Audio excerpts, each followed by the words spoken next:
Today, we're counting down 12 weird facts you probably never knew about the Dukes of Hazzard. Even if you think you're a die-hard Duke fan, I guarantee at least one of these will make you tilt your cowboy hat. And hey, if you still hum good old boys when you see an orange Dodge Charger, you might as well hit that like button. Number 12.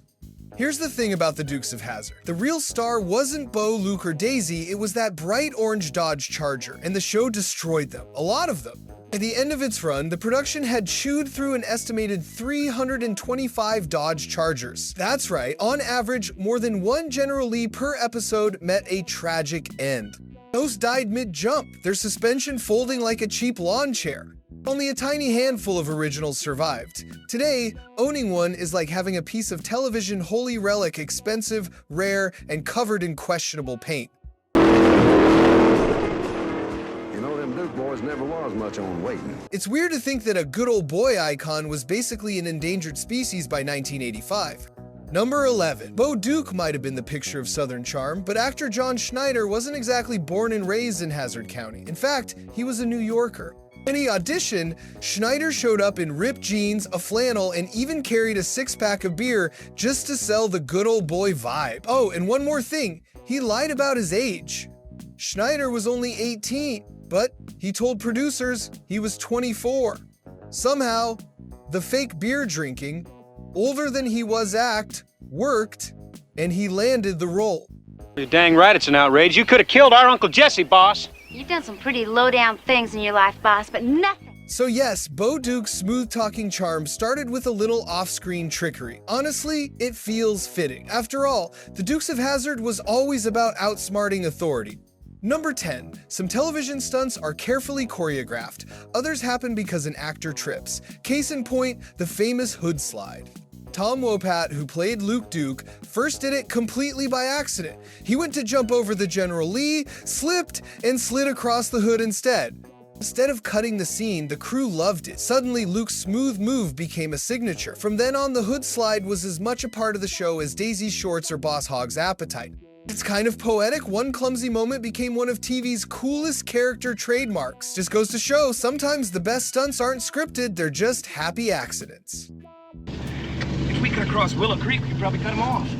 It's worth a try. Hang on. Number 9, Bo and Luke might have been cousins on-screen, but off-screen their chemistry started in a less than glamorous spot, the men's room. John Schneider, Bo, and Tom Wopat, Luke, reportedly first met in the bathroom where Wopat was strumming a guitar. Instead of running out, Schneider joined in, and the two ended up jamming together right there by the sinks. Somehow, that awkward restroom duet turned into one of TV's most convincing brotherly pairings. It's fitting, really. The Dukes of Hazzard was always about turning ordinary moments into wild adventure. And if you can survive singing in a bathroom together, you can probably survive car chases, exploding barns, and Boss Hogg's belly laughs. Number 8. There was one big problem with wrecking a Charger every week. Dodge stopped making them. By the early 80s, the production crew had to get creative. They started buying used Chargers off the street, sometimes paying locals to part with their beat-up cars. Mechanics then slapped on orange paint, welded the doors shut, and voila, another General Lee ready for liftoff.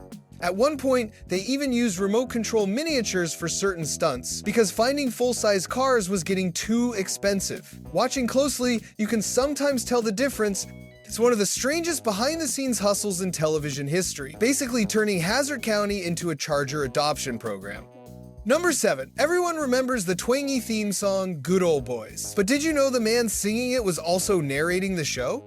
Waylon Jennings played the balladeer, the disembodied voice explaining Bo and Luke's latest mess. Even weirder, Jennings actually appeared on camera once. In a later episode, the balladeer is shown strumming his guitar at the boar's nest, but you never see his face fully revealed. It was like spotting Bigfoot in cowboy boots. And here's the kicker, the single version of Good Old Boys had an extra verse that never made it to television, so if you only watched the show, you never heard the full song. But the law never will. Making their way. Number 6. Ben Jones, who played lovable mechanic Cooter Davenport, didn't just drive cars, he drove the legacy of the show. After the Dukes of Hazzard ended, Jones leaned all the way into his character. He opened a chain of museums and shops called Cooter's Place, filled with memorabilia, props, and yes, replica General Lees. Fans can still visit locations in Tennessee, Virginia, and even Nashville, where Jones shows up in person sometimes. It's part tourist trap, part shrine, and 100% proof that Hazzard County never really left. It's rare for a supporting character to keep a show's spirit alive decades later, but Cooter pulled it off. Honestly, he might be the real caretaker of Hazzard history. Ain't no doubt about it, you got big trouble here. How long's he been crawling like this? And now it's your turn. Which of these weird facts has surprised you the most so far? Drop your pick in the comments. And if you're loving the ride, tap that subscribe button. We've got 5 more bizarre backroad facts ahead. Number 5. Catherine Bach didn't just play Daisy Duke, she defined her. Those iconic cutoff shorts became so legendary they literally changed fashion.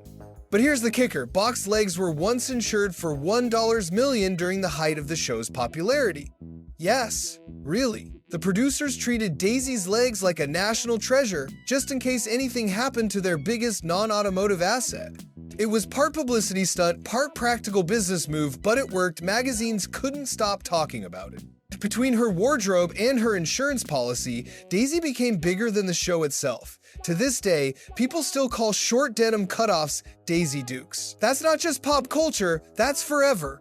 Number 4. Hazzard County looks southern because for a little while it actually was. The first 5 episodes of the Dukes of Hazzard were shot on location in Georgia. Real back roads, real barns, and real kudzu. But soon, production moved to sunny California. The small-town authenticity gave way to Burbank backlots, where every dirt road was just a carefully dressed set. Sharp-eyed fans can actually tell the difference. Early episodes feel more country, while later ones look a little too polished. The Georgia start gave the show a sense of realism it never quite recaptured. But hey, when you're watching a Dodge Charger fly off a barn roof, authenticity isn't usually your first concern. Now, number 3. Boss Hogg wasn't the only schemer in the family. The show introduced his slick nephew, Huey Hogg, meant to be a younger, sneakier version of Roscoe. But here's the weird part. One script originally planned for Huey got rewritten at the last minute. Instead, it introduced another relative, Dewey Hogg, played by Broadway star Robert Morse. Yep, Don Draper's rival from Mad Men once guest starred as a bumbling Hazzard County con man. The kind of random casting choice that makes you wonder if the writers just had a dartboard covered in names. Still, it gave Boss Hogg's family tree a few extra branches and the Dukes a few extra headache. Number 2, not every Hazzard lawman was a punchline. Fans still remember Deputy Cletus Hogg, Roscoe's cousin, and occasional partner in crime stopping or crime bumbling. Listen, boss, I don't think it's gonna matter to either one of us anyway. You know what I mean? Played by Rick Hurst, Cletus was sweet, loyal, and just hapless enough to fit right in. Here's the bittersweet twist. Rick Hurst passed away in 2025 at age 79. Fans flooded social media with tributes remembering him as one of the most lovable characters in the series. Unlike Boss Hogg or Roscoe, Cletus never felt mean. He was just a guy trying his best in a county where the Dukes always had the upper hand.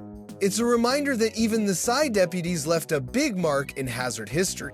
Number 1, if there's one image burned into pop culture, it's the General Lee soaring through the air.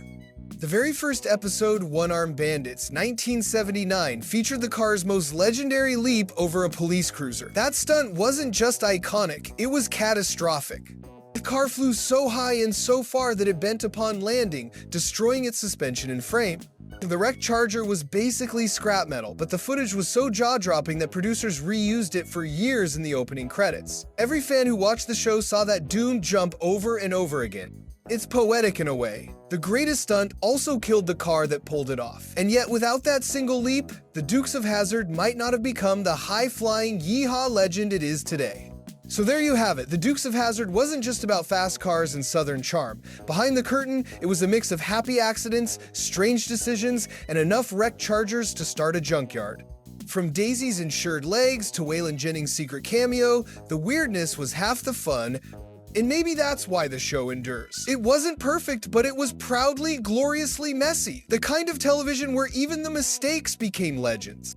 So if you grew up with Bo, Luke, Daisy, and that indestructible horn, hit like, drop your favorite weird fact in the comments, and I'll see you next ride.